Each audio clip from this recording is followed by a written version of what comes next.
Hey, welcome back to Down-Grid Survival. FedEx just delivered my brand new EcoFlow Smart GAS Generator, and we're going to unbox it, take a first look, and check it out, so stick around.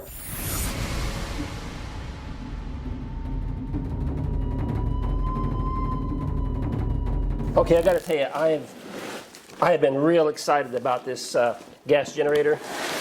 I've been looking forward to it ever since the Kickstarter campaign ended and they started manufacturing these, so we're going to get it open and see what it's all about. Alright, right on top here we have, well, that's some interesting bubble wrap. Never quite seen anything like that before. Alright. And we do have an owner's manual right on the top. We'll get back to that shortly. We have a funnel with a little hose attached. I'm guessing these things were tested at the factory, because as soon as I opened up the box, I could detect a little smell of gasoline. So I'm thinking these things were probably tested at the factory before they shipped them out. I'm not sure. All right, we do have two nice grab handles here, so we're going to grab it and pull it out of the box. This unit does weigh about 70 pounds. Ah, looky there. Now, that's interesting. What's on the bottom here? So we got nice rubber feet on the bottom there, so there was no clunk when I set it down in the concrete. And inside the box, we do have some accessories here. We'll check that out momentarily.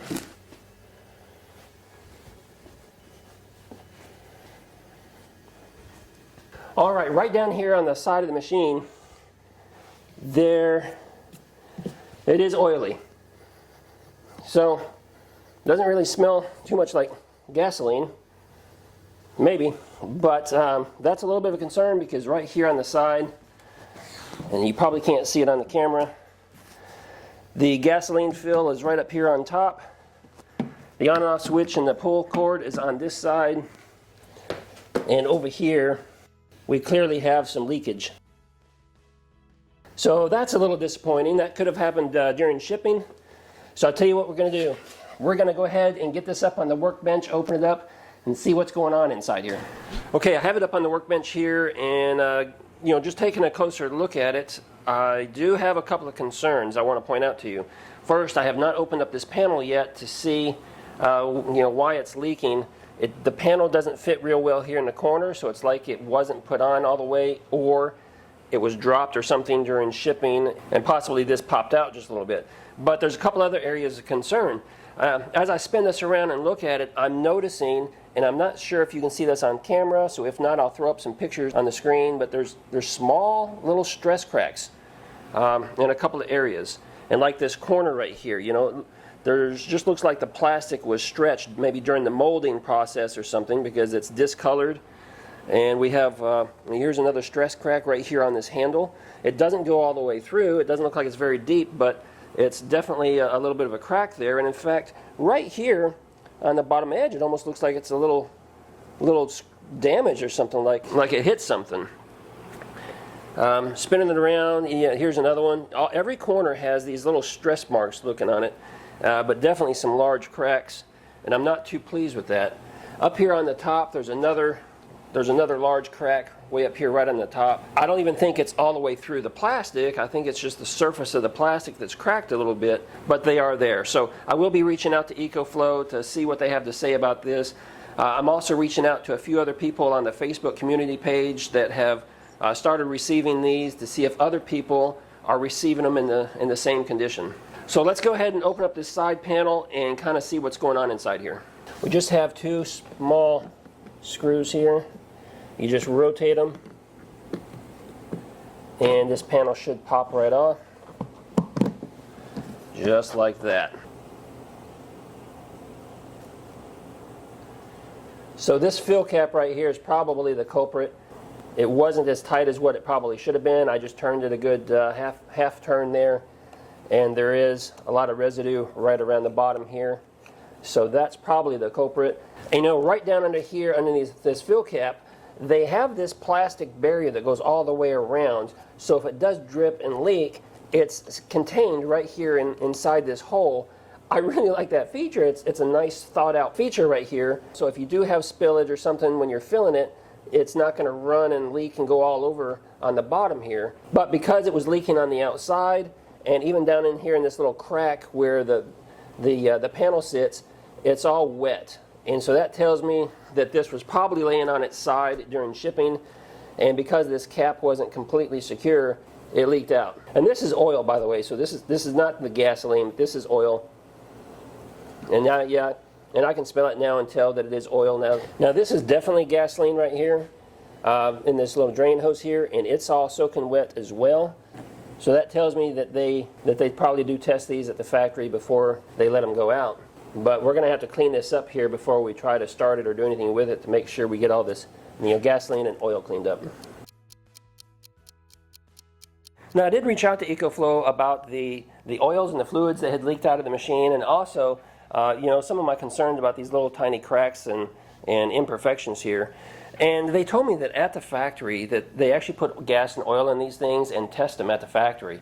But then before it leaves, they suck out all the gas and all the oil. But naturally there's going to be some residual, and that's probably what happened here. Some residual oil that was still left in the machine, and during shipping it got turned upside down or whatever, and because the cap was loose on the inside, it caused the oil to leak out. I got it all cleaned up pretty good, and I'm satisfied with that. As far as the little cracks and dings that they mentioned that I showed you, they're saying that that's just part of the manufacturing process and that there is some blemishes on the plastic. Well, it's clear that there is, and I did check my Delta Pro and my extra battery, and I didn't see these same types of blemishes on there. So I'm really not sure what's going on in the manufacturing process that would cause these to appear.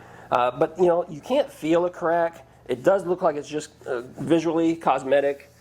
So at this point, I'm not concerned about it. If something develops over time with me moving it around and things, I'll certainly contact them right away again and let them know. Okay, getting this unit connected to your phone app, all you have to do is first download the app into your phone. And then from there, you're going to go ahead and open up the app and click on the Add Device button. You'll scroll down to the device that you're adding. In this case, we're going to be adding the Smart Generator, which is right down here. You're going to follow these instructions right here. You have to turn on the power, which is on the side of the unit right here. The unit comes on, and at this point you want to push and hold the IoT button for 3 seconds until you see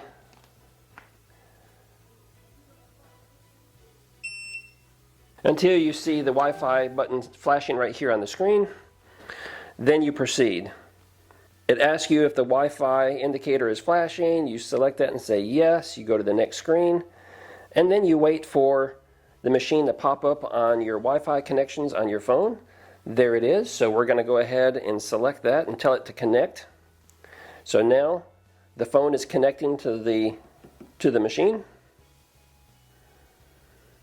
It's checking, and it asks you if you want to keep this connection. For now, yes, we want to keep this connection, so we're going to say keep Wi-Fi connections,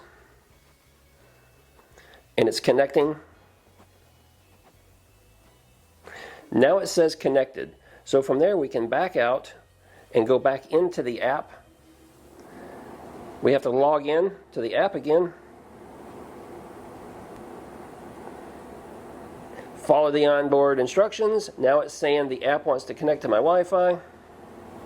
Now it says connection failed. So we're going to do this process again, and connection failed again. Okay, so we were having trouble getting the app connecting, speaking to the machine here, and what it was, I kept getting an error message that it wasn't connecting, it didn't have internet service. Oh my gosh, really? We're telling it to connect, our Wi-Fi password is already there. But one thing I noticed is happening while it's making its progress, doing its thing, if the machine over here times out and the screen goes blank, this is going to disconnect. And to bring this back up out of sleep mode, as long as the power is still switched on over here, all you have to do is hit the start button, and it activates the display and it comes back on. But at that point you have to push the IoT button again, so it starts flashing. Go back into your phone and tell it to reconnect again and let it start this process all over again. We're at 90%. Connection failed. And it says it's connecting. What the hell? We'll just hit connect. It's connecting. It says it's connected.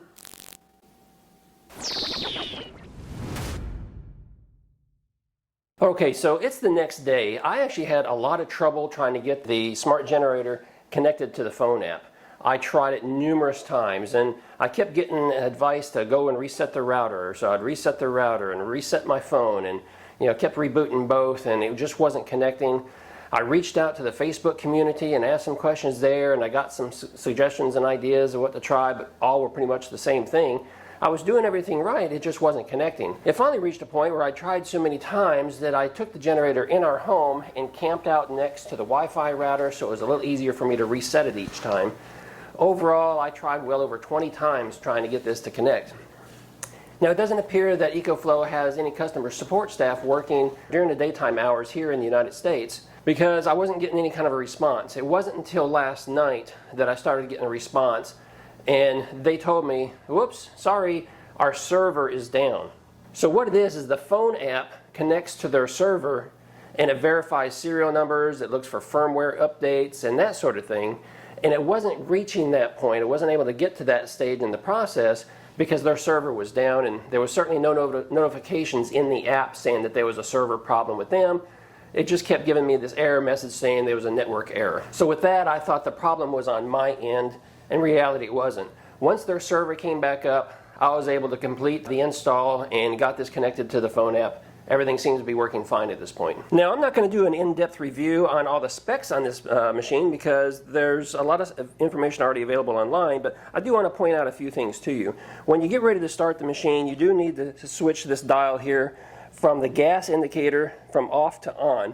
But when you do that, that also lights up the display. So it connects the electrical as well as opens up the fuel line. Of course, here's the pull handle, and I haven't tried this yet, but you really don't need this since it has an electric start button right here. You can just push it here or use the phone app to start it.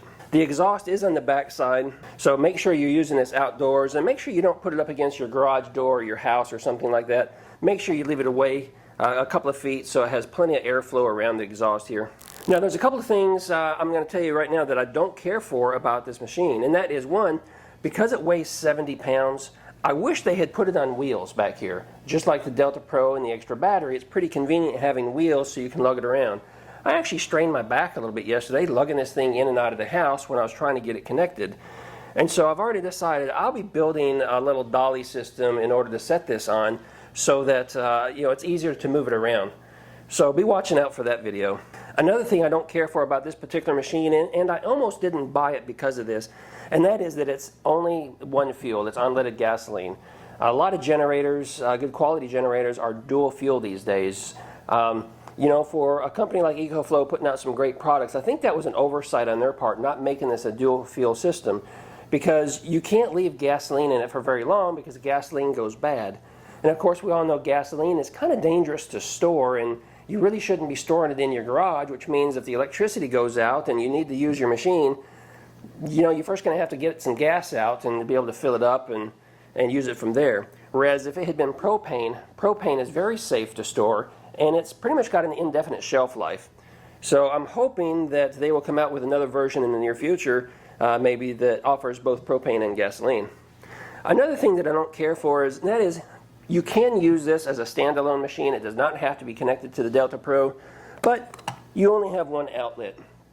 And it would have been nice if they had managed to squeeze in at least a couple more outlets on here, so it would have been a little more user-friendly there. But we could always plug in like a power strip or something, and I'm sure that would work. It may not be the safest thing to use, but I'm sure there's a way that we can go ahead and configure this so that we could use multiple extension cords or multiple appliances and get it plugged in. Of course, this side over here, this is the connection where you plug the cord in that goes from here directly to the Delta Pro, and it allows them to communicate. Now, I've temporarily put this on a furniture dolly to make it a little easier to move it around here in the garage, and I can easily roll it out into the driveway so I don't have to keep lugging it around. And I've got it sitting right here next to my Furman dual fuel 10,000 watt generator. I'll be getting rid of this soon because I don't see a need for it anymore with this new solar setup. But before I do, I will be doing a comparison video to talk about the differences between the two, so be sure to watch out for that video. Okay, starting the machine is pretty easy. You need to open up the vent on the cap right here by moving the selector, and that prevents there from being a vacuum and allows the fuel to flow correctly. Over here on the side, we need to go ahead and turn the selector to the on position, which also lights up the display. And from here, we just press and hold the start button. Now this is the first time I tried starting it, so it might take a couple minutes for it to get the fuel primed and through into the carburetor. But the machine is smart enough to know that it didn't start, and so it'll continue to try to restart.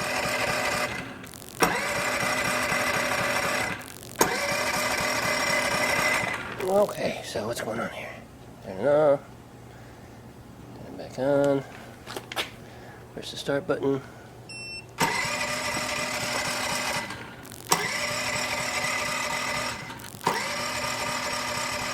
So, maybe we didn't put enough fuel in. Surely, that'll be enough fuel.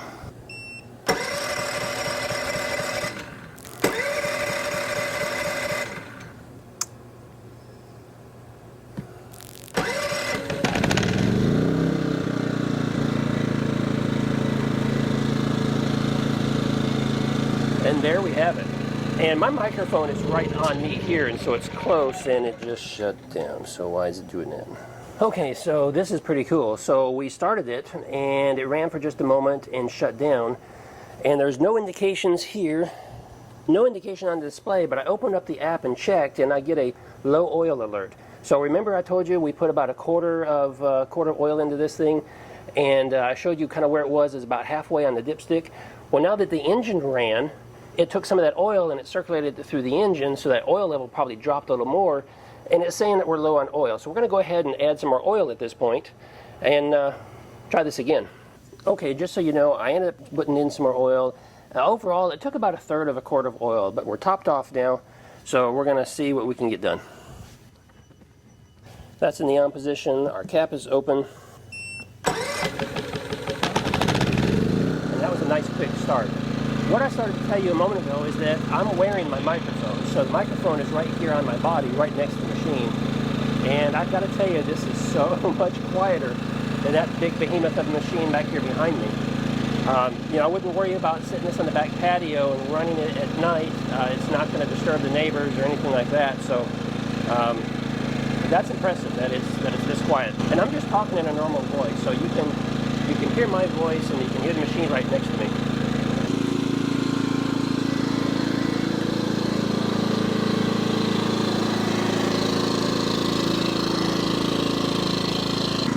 And turning off the generator is just as easy. You can use the switch, you can use the button, pushing it, hold it for 2 seconds, or you can do it via the app. We'll just use the button.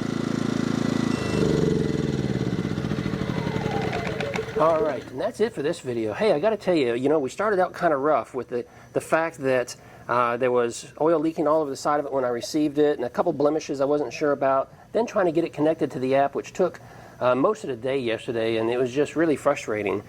The oil leak was not EcoFlow's fault.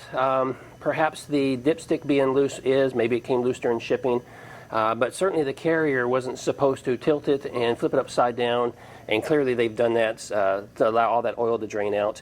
Other than that, I'm not too concerned about the few little blemishes on the machine, and we got the app fixed by contacting support. They quickly responded last night, and we got everything squared away. So I am excited to continue testing this and getting it connected to the Delta Pro and doing some testing there, so watch out for future videos.